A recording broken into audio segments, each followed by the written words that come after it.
So match day 4 of the championship did not disappoint as per usual. We've got a lot to talk about. This is what the Alexa's prediction league is looking like now. It was a tough game week to predict. I only had 6 points overall with only one correct score, which was Coventry and Reading. Only Owen Armitage on NFSC Owen was the only one that got at least 10 points this week. So it just went to show how difficult it is to predict every single game it was. But JR 2010 is still leading the way. And this is how the League One prediction league is looking like as well. As always, when we have these championship score predictions, this is the way to get your points on board. If you guys like what you see, please give the video a like. It just tremendously helps the channel. Please subscribe if you're new. It does really help the channel. And please share this channel to as many people as you can. It really, really helps. We want to try and get to 800 subscribers as soon as we can. But without further ado, let's start going through what happened in match day 4.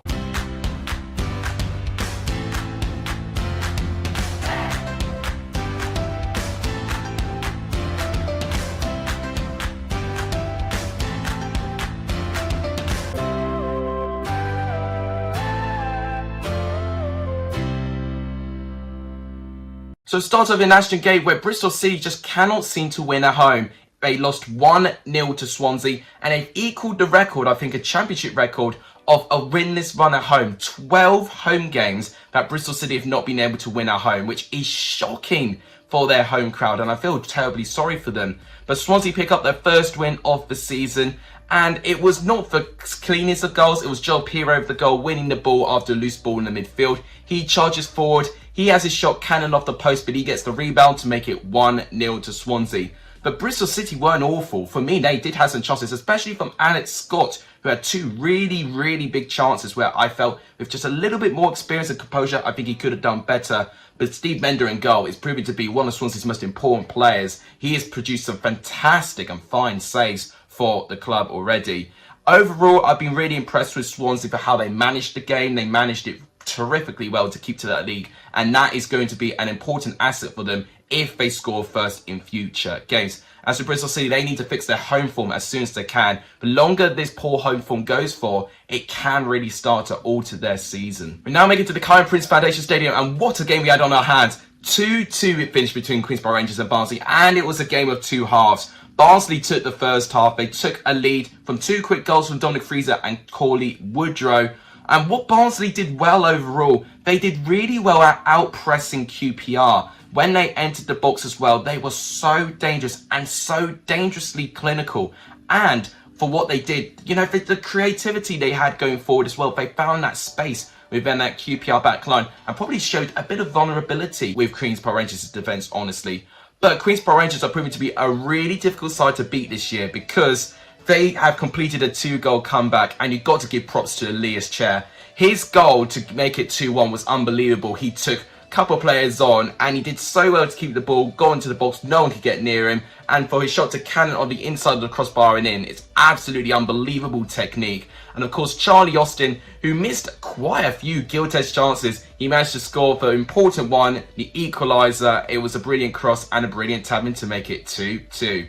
Barnsley will be disappointed that they threw that lead away, and I don't blame them because they should have managed the game so much better. Their management overall in the second half was pretty poor, and it's something that Barnsley are going to have to work on if they want to try and cannon up the table. As a QPR, definitely not perfect, not the finished article, but the fact they can get these comebacks already, it gives me a good amount of encouragement that they can definitely attack this season, and I think that's what Queensborough Rangers fans are most excited about. We now go to the 3 o'clock, so we'll start with Blackburn 1, West Brom 2. Blackburn's first defeat of the season. When you look at chances, you see that one team really wanted it, and that was West Brom. 23 shots to Blackburn's 7.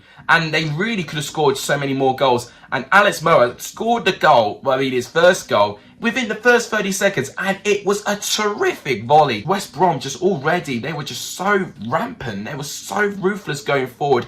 Blackburn almost weren't switched on, and I think if they were switched on, they maybe could have contained them, because West Brom did get rid and actually miss quite a few gilt-edged chances. And of course, Kaminsky being a very important part of that, making some fantastic saves.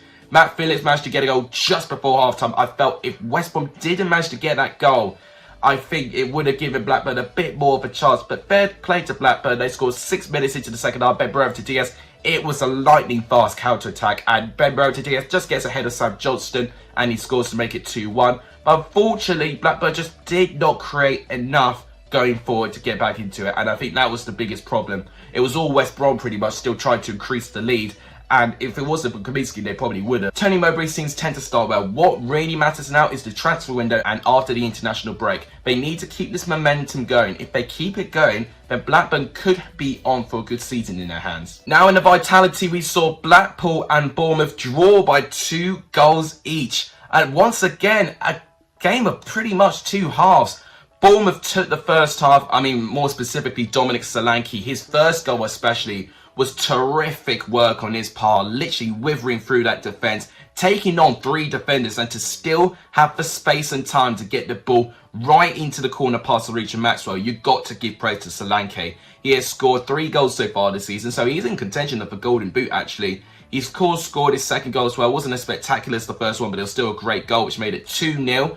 And that got into half-time, and I thought Blackpool would have needed a lot of work to do because they were a little bit fortunate that they actually stayed 2-0 as well. But in that second half, I don't know what Neil Critchley said to Blackpool, but they really attacked. And in fact, one thing that I really noticed, they really started to try and bomb forward and win set pieces in dangerous areas. They got the first goal from a set piece, and it wasn't really well defended. It came off the post, and James Husband poking it into the net to make it 2-1. Then for the second goal, it was a penalty. Rossi with a really poor challenge. But Jerry Yates steps up, brilliant penalty, and that made it 2-2. And that is what I'm really impressed by with Blackpool. And afterwards, it was pretty end-to-end. Either side could have won it. As with Bournemouth, I know they've got some injuries, but I do think they should have managed the game better. And I think that's one thing I'm going to make a theme in this video today. It goes to show some teams who can manage the game better than others. Fair play to Blackpool. To have that grit is really, really good. But now they need to score first. If they score first, they need to hold on to that lead. And I feel like if they can do that, then I think Blackpool can start attacking the season properly. But we saw Cardiff continue their brilliant start to the season with a 3-1 victory over Millwall, who are still looking for their first win of the season, which is not great for them, down in 21st place. But one player you've got to give a shout out to is Aidan Flint. That's the second consecutive game he scored a brace. With 4 goals, he's in contention of the Golden Boot. He's won 18 aerial duels in this game alone. And I tell you this, give the ball to him, he'll win out of anyone really, for what I can see now. And that was one thing with Aidan Flint. I knew he was able to win a header, but just sometimes he just wouldn't take his chance. He's been taking his chance all right. And when you've got plenty of physical, tall players in your team, you know, why not play to their strengths? And that's exactly what Cardiff did. All 3 of their goals not only came from centre halves, it came from headers. Millwall did get a goal back into it to make it 2-1. It was Bensound with a goal, brilliant control, chasing the ball and running round the ball. And it took a bit of a deflection past the reach of Phillips. So it's good to see Fobe starting to get his goal scoring form back. But overall, Millwall, I know they created quite a fair bit, 12 shots, but to only have 5 on target, it just goes to show that they're not proving to be very clinical going forward. They've got a very, very big game in the weekend against Blackpool. That could be a really big opportunity for them to really end the first part of the season on a high just before the international break. As with Cardiff, if they keep this going, I think they could have a really good season. And then absolute limbs at the Ricoh Arena as Coventry snatch and grab all 3 points in the 98th minute with a 2-1 victory over Reading. It was a really good contest, but you can notice which team really wanted it, and that was Coventry. Similar with West Brom and Bournemouth, 25 shots to 7 on target, only 2 on target for Reading. But it was Reading a little bit against the run of play who took the lead. It was from a penalty, a poor challenge by Dabo to concede it. John Smith stepped up and made it 1-0 literally just before half-time as well, which would have been a big blow for Coventry. But they had to be very patient in the second half. They got the equaliser from Jamie Allen, brilliant build-up to that goal. And then Matty Godden with the last-minute winner, recovering from his injury as well. Reading will be disappointed with the defending in that goal. But Matt Godden, right space, right time, brilliant strike, and that made it 2-1. Overall, Coventry deserved nothing less with that amount of chances. It's brilliant. And I think this is Coventry's best ever start in a championship season for over 14 years, which is absolutely encouraging for Coventry. As with Reading, down to 18th they now fall. They got to try and get some new faces in that squad because it is a very, very weak squad in terms of depth. They need to really address that. And then we've seen Derby with a bit of resilience as they draw in Middlesbrough to a blank. 0-0 the game finished at the end. And right now, I think Derby actually did have some pretty good chances. Both goalkeepers, to be fair, were brilliant in goal. Lumley made a brilliant save as well, along with Kelly Roos. There was a brilliant chance by Howson, which I don't know how Roos kept out. But both goalkeepers, I think, were in tip-top shape this time. 9 shots to 11 there. 4 shots on target to 3. Overall, we did have enough chances for there to be goals. I just think defences and goalkeepers were in tip-top shape in this game. But I think Middlesbrough will be more disappointed with the ambition and the expectation that they have. But with Derby, they now have not lost a game in 2 games now. 2 clean sheets in 2 games as well. If they keep this going, then I think Derby could very, very likely build their way up. It's not going to be an easy season with players being injured and their squad being light in depth. But with their new experienced heads, maybe Derby can now save themselves. Who knows? It'll be a brilliant underdog story if we can see Derby stay up with this rate. And then Fulham continued their brilliant start to the season with a 2-0 victory over Hull. Their first clean sheet of the season as well, which they'd be happy about. Mitrovic still scoring the goals. That's the 3rd consecutive game Mitrovic has scored a goal now. He's now hot on everyone's heels for the Golden Boot race as well. He scored the goal to make it 1-0 there. And Fabio Carvalho also scoring in consecutive games also. Him and Mitrovic being the best players for me, but a big part in that midfield that really got everyone ticking was Jean-Michel Seri. I was surprised to see him return, and honestly, I thought with the quality he has, fair play to him playing in the Championship, you know, and he's really showing what sort of quality he does have in that midfield. I know Kenny's got that injury, but Seri can easily step in and provide some defense splitting passes and can even provide some tackles as well. I think he made one of the most tackles in the whole game as well. So to have that defense ability, but also that ability to create attacks, you've got everything you want in the midfield. As with Hull being pretty poor, they did have a handful of chances, but wasn't anything too challenging for Gazaniga. I think what Hull need to do now, they need to just try and regain that confidence. Exploit the defences like they did against Preston in the opening day of the season and really attack the season. And then undoubtedly one of the most bizarre results I've ever seen, Luton 0, Birmingham 5. I mean, to put this in perspective, I think Luton only conceded 3 goals in the build-up to this game and they conceded 5 in 1 game. Birmingham scoring 5 goals, I think that's a first for me as well. It's probably their biggest win for quite a number of years, which just goes to say, you know, how much of a feel-good factor it is around Birmingham right now. Scott Hogan scoring 2 goals, showing glimpses of his fantastic form back at Aston Villa. I won't lie, some of the defending for those goals were completely criminal by Luton Town, but a load of players really stepped up. Taev Chong made an incredible run for one of Scott Hogan's goals. Probably should have won a penalty, but Hogan being in the right place, right time, scored. And everyone stepped up. Garner, of course, got a goal in the net as well. And Sarkic actually made a brilliant save when it was 0-0. And I think if Luton had scored that, it would have been a very different game. So that save from Sarkic probably still kept the game in the balance. And the fact that Birmingham scored first, it made it impossible for Luton. This win puts Birmingham up to 8th place right now, which is quite amazing. As with Luton, they fall down to 11th with a -2 goal difference. They need to have a response as soon as they can. If they have another defeat next weekend, then that good promise would definitely be counting for nothing. They cannot afford to now start falling into the struggling pack of the table. And then we see Preston picking up their first win of the season with a 1-0 victory over newly promoted Peterborough. They got it right this time. It was Patrick Bauer who scored the first goal. His first appearance since December 2020. So Preston had to wait a long time for him to reappear in the Preston squad.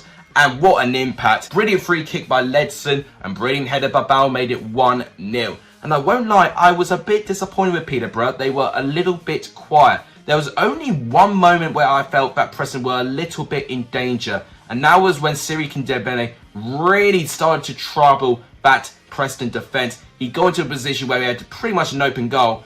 But Seth Vandenberg with a goal line clearance did really, really well to keep it out. But after that, it was pretty much all Preston. Preston probably should have scored even a couple more goals. Daniel Johnson was running every attack in that midfield position. What I've seen for them in terms of how many goals they probably should have scored, they can definitely still attack the Championship. They just need that confidence going forward and to take their chances. And whilst Preston have got their first win, Sheffield United are still looking for their first win as they lost in the 94th minute to Huddersfield Town. 2-1 the final score. Wow is all I can say of this game. It was an awful game for the first 75 minutes. It really was bad. Josh Koroma got the first goal. And one thing I noticed with Huddersfield Town was how well they really started to split up that Sheffield United back line. And that for me is a really big concern. Josh Koroma had a shot which was well saved, but he got the rebound in, which made it 1-0. And then finally Sheffield United scored their first goal in the 92nd minute, and you thought that was going to be their first goal and their first point at home.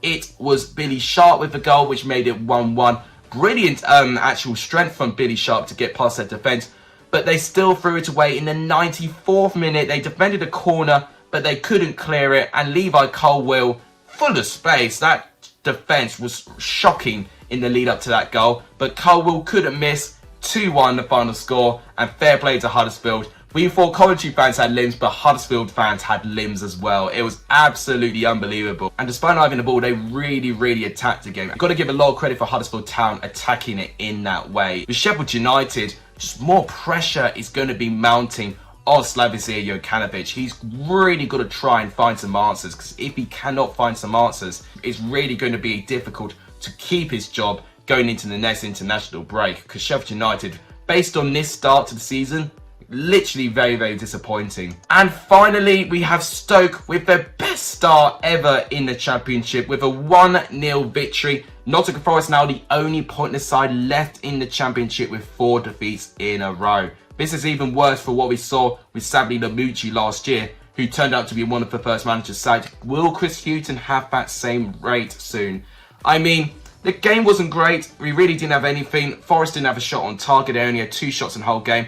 Stoke did moderately well, 5 shots on target, but their goal, wow, that's all I can say. The build up to that goal, it was in the right hand side. There was a dummy, then a back heel, and then another pass to find just time on the left hand side. To have that communication, to have that skill, to pull that off as a team is so difficult.